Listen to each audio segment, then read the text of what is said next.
Hi, my name is Mark Olives, and today I'd like to talk to you about labrum tears. Now, labrum tears happen in both the hip and the shoulder. They're unfortunately reasonably common. I like to explain to people what the labrum does because then that helps them to better understand things. So what the labrum is it's a way for the body to make a joint more stable without really losing much mobility. So both the shoulder and the hip have the ability to move in a large range of motion. They're some of our most mobile joints.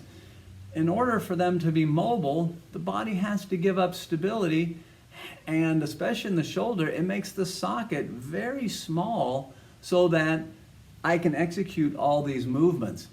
So because the socket is very small, that makes it a very unstable platform.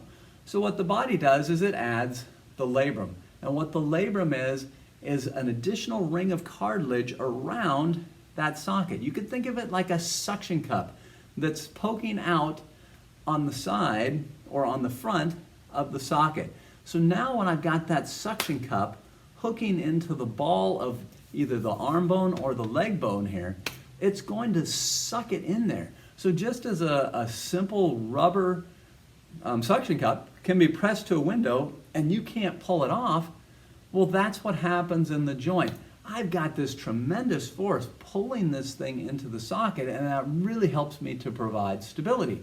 Now, if I wanted to kind of diagnose myself and I'm thinking, boy, I don't know, do I have a labrum tear? Well, if when you go to lift something, you feel like the joint wants to dislocate, if you're having trouble going up and over and things tend to hurt when you move them like that, those can be signs of a labrum. They don't have to be. There's other things that can be involved, but just a general sense of instability in the shoulder and stuff can be a sign that that labrum is torn. When the labrum is torn, what's happened is you've got the same problem now as if you poke a hole in your suction cup. So now I take that suction cup that I had affixed to the window and I poke a hole in it. It comes right off. It provides no resistance to me whatsoever. It's fairly useless. It doesn't even do its job anymore. Unfortunately, the same thing's true in the hip and in the shoulder. Once you've torn the labrum, you now lack your suction cup and you're not holding things into place. And so consequently, you'll be unstable. You'll start having this thing shifting. It'll smash into things that are pain sensitive, and you just have problems. The bad news is, there's unfortunately not a darn thing you can do other than a surgical intervention. You have to have that tissue repaired at a surgical level, otherwise it's not ever going to heal up.